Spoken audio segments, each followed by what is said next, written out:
Jumpa lagi di channel Cuancuk, pokoknya cuan terus Cuk. Oke, hari ini saya mau membahas mengenai support dan resisten. Banyak pertanyaan baik di komen maupun di grup Telegram mengenai support dan resisten itu gimana cara menentukannya secara simple. Dan di sini saya mencoba menerapkan moving average. Nanti berikutnya saya sambung dengan Fibonacci dan gimana cara menggabunginya.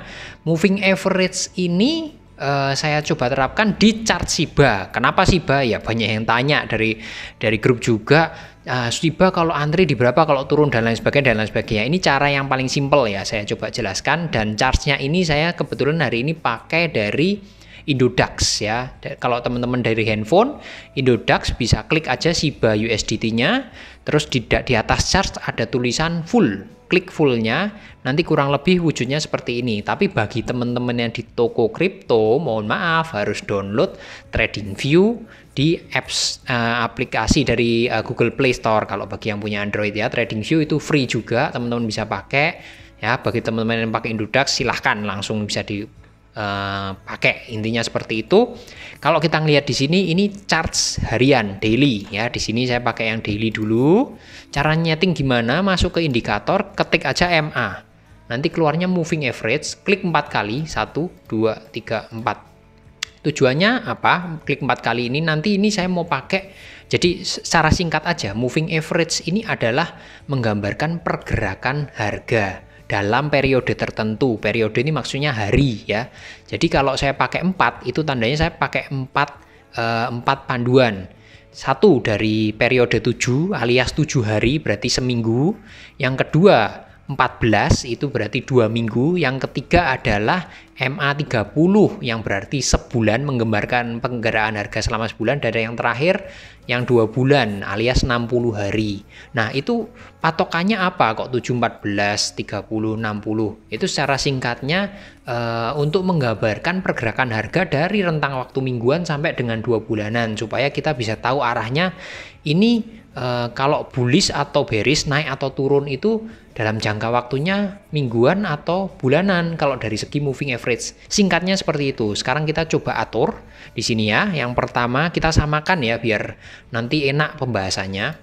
Ini lengthnya atau biasanya ada yang tulisannya di sini period itu diganti angka 5 yang pertama ya. Terus warnanya tolong disamakan warnanya merah.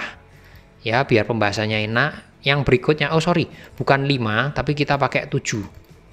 Ya 7 warna merah. Yang berikutnya yang kedua kita length atau periodnya ganti 14. Terus stylenya warnanya kita ganti hijau muda ya. Oke. Terus yang berikutnya adalah MA ketiganya itu warnanya biru muda ya. Biru muda. Klik. Terus di periodnya kita atau lengthnya kita ganti 30. Next di yang MA terakhir, MA keempat itu kita ganti dengan lengthnya 60 alias 2 bulan, 60 hari. Itu warnanya kita ganti orange ya. Dah sesimpel itu. Jadi ada warna merah menggambarkan seminggu, warna hijau menggambarkan pergerakan harga 2 minggu, MA30 menggambarkan pergerakan harga sebulan, dan MA60 warna orange menggambarkan pergerakan harga 2 bulan. Nah, di charts daily Shiba, charts harian Shiba keluarnya seperti ini. Nah, posisinya adalah gambar di jam 2 siang ini Shiba berada di garis MA, di bawah garis MA5 nih yang warna merah ya. Artinya apa? Jadi harga Shiba siang ini jam 2 nih di harga 2634, maaf nolnya nggak tak sebutin karena banyak banget. Di harga 2634 ini sudah berada di bawah MA7 alias pergerakan harga Shiba selama seminggu. Artinya apa? Berarti kalau dilihat dari MA7-nya alias pergerakan harga seminggunya ini sinyalnya bearish.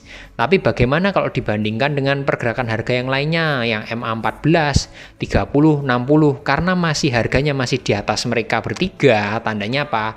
Bull. Jadi ini 1 lawan 3 secara mingguan turun, tapi secara 2 mingguan maupun secara sebulan dan 2 bulan masih naik. Intinya itu sesimpel itu, teman-teman bisa cek. Terus cara nentuin supportnya gimana? Ya udah, ini posisi garis-garis ini jadi supportnya. Misal yang hijau ini sekarang kalau kita cek ini berada di kisaran 2.300. Jadi teman-teman kalau yang mau antri Shiba nih, antri Shiba, wah harganya berapa ya? Ya ini kalau menurut MA 14-nya di harga 2.300. Kalau wah kurang murah, tunggu di bawah lagi. Ya, bawah laginya berapa? Kalau menurut MA 30 berada di garis 1.500.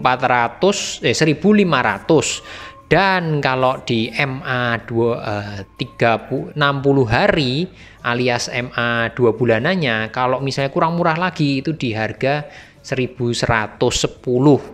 Kisarannya seperti itu. Nah, teman-teman sekarang jadi punya gambaran supportnya di berapa, kalau turun sampai seberapa itu sudah ada supportnya semua. Yang nantinya kalau misalnya harganya ini sampai di bawah suatu MA, misal nih MA ini posisinya harga 2.630 ini sekarang kan di bawahnya MA 5. Kalau naik berarti kan otomatis MA 5-nya jadi resisten. Jadi target harganya di berapa MA 5-nya? Di sekitaran 2.800 ya.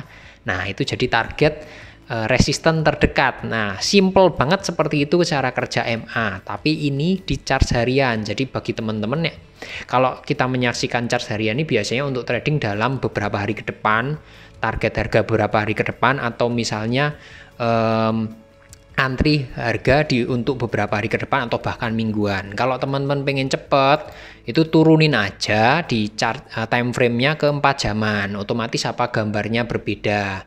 Nah, di sini kalau teman-teman lihat, garis ini juga bisa berpotongan loh. Artinya apa? Setiap garis yang berpotongan, baik itu di MACD kan juga saya mengajarkan berpotongan. Berpotongan itu juga merupakan sinyal apakah itu naik atau turun. Cara sederhananya menentukan adalah di mana MA terkecilnya, terkecil di sini 7 ya. Kalau MA terkecilnya di atas MA yang lebih besar, itu secara simpel sinyal beli ya. Sesimpel itu. Kalau kita lihat di sini di chart 4 jaman tentu berbeda wujudnya sama dengan chart hariannya. Di sini posisinya sudah tertahan di MA 60, MA terakhir dari kita ya.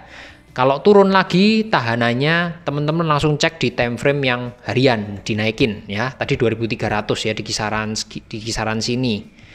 MA-nya di harian di kisaran sini. Nah, sekarang kita bisa ngecek nih apakah Shibanya di harga sekarang sudah hancur siap turun atau belum. Kalau lihat dari sini di time frame 4 jaman itu sudah di bawah MA-nya semua. 4-4-nya dilewatin semua di bawah. Berarti sinyal apa? Bearish menurut 4 jaman, time frame 4 jaman. Tapi kalau teman-teman lihat tadi di yang harian itu baru ngelewatin MA 5 tok, MA 7 tok, MA 7 aja. Jadi sinyal bearishnya masih 1:3. Cuman MA 7 tapi MA 14, 30 dan 60 itu masih berada di bawahnya harga sekarang. Jadi secara time frame harian itu sinyalnya masih naik. Sesimpel itu. Kalau teman-teman mau cek lagi, oke. Mas ini mau trading jangka pendek, mau trading jangka pendek, turunin lagi jadi 1 jaman. Nah kalau 1 jaman udah jelas, 4 jaman aja MA-nya terlewati, apalagi yang 1 jaman ini udah di atasnya semua. Nah teman-teman lihat, ketika MA terbesarnya alias MA 60 yang warna orange ini berada di paling atas, diikuti MA berikutnya dan MA terkecilnya paling bawah, artinya apa? Sinyal bearish yang kuat, sesimpel itu terjadi di time frame 1 jaman. Nah, kalau time frame 1 jamannya bearish yang kuat, terus di tadi time frame 4 jamannya, ini kan posisinya juga udah di bawah MA semua, sinyalnya juga bearish, artinya apa? Ada kemungkinan di time frame 1 harian atau harian ini akan terjadi penurunan, butuh konfirmasi. Nah, bagi teman-teman yang mau antri Shiba untuk trading pendek, mungkin ada bagusnya antri di 2.300-an menurut dengan MA 14 di time frame harian. Sesimpel itu. Nah, jadi teman-teman sekarang sudah bisa menentukan support dan resistennya sesimpel itu ya. Kalau di misalnya tadi kembali ke 1 jaman, berarti kalau misalnya sekarang ambil, jualnya di berapa? Nah, kan tinggal lihat harganya dari MA. Teman-teman tinggal dicek aja, oh MA ini, MA 7, MA 14, 30, 60 di harga sekian. Nah, itu jadi resisten, sesimpel itu. Kalau dilewatin naik, harga MA tadi jadi support, kalau dilewati turun kayak gini yang di atas-atas ini jadi resisten. Gampang banget teman-teman bisa langsung cek, bisa langsung testing di apapun koin dan tokennya, ilmunya sama. Bisa dikombinasi juga dengan MACD yang kemarin sudah saya bahas di video sebelumnya di atas ini. Nah, teman-teman nanti kalau bisa MA ini dipaduin dengan MACD, itu nanti lebih enak ngambilnya di harga berapa, jualnya di harga berapa. Dan lagi sinyal bullish dan bearishnya tambah kuat karena di sini seperti yang saya jelasin, ketika garis-garis itu berpotongan, itu udah sinyal. Ya, udah sinyal beli atau sinyal jual ketika berpotongan. Ingat, MA terkecil harus paling atas, di atas MA yang terbesar ya. Warna merah paling atas, hijau nomor 2, terus biru nomor 3 dan orange nomor 4 itu tandanya sinyal bull yang kuat. Kalau dibalik seperti ini jadinya sinyal bear yang kuat. Melengkapi MACD kemarin. Besok video yang berikutnya akan saya lengkapi lagi dengan Fibonacci supaya lebih mantap lagi, teman-teman lebih bisa menentukan di mana support dan resistennya yang sangat kuat, sekaligus memperkuat kalau teman-teman mulai mau cari sinyal beli atau sinyal jual. Ini saling melengkapi ya. Besok jangan lupa ikut dicek juga video yang berikutnya ya, karena saling berkaitan. Hari ini segini dulu, mudah-mudahan paham dong dengan apa yang saya jelasin secara singkat nih. Saya nyoba sesimpel-simpelnya. Kalau masih belum jelas, teman-teman bisa komen, akan berusaha saya balas komennya, atau masuk ke grup Telegram aja. Monggo kita diskusi bareng-bareng mengenai ini. Segitu dulu, salam cuanco.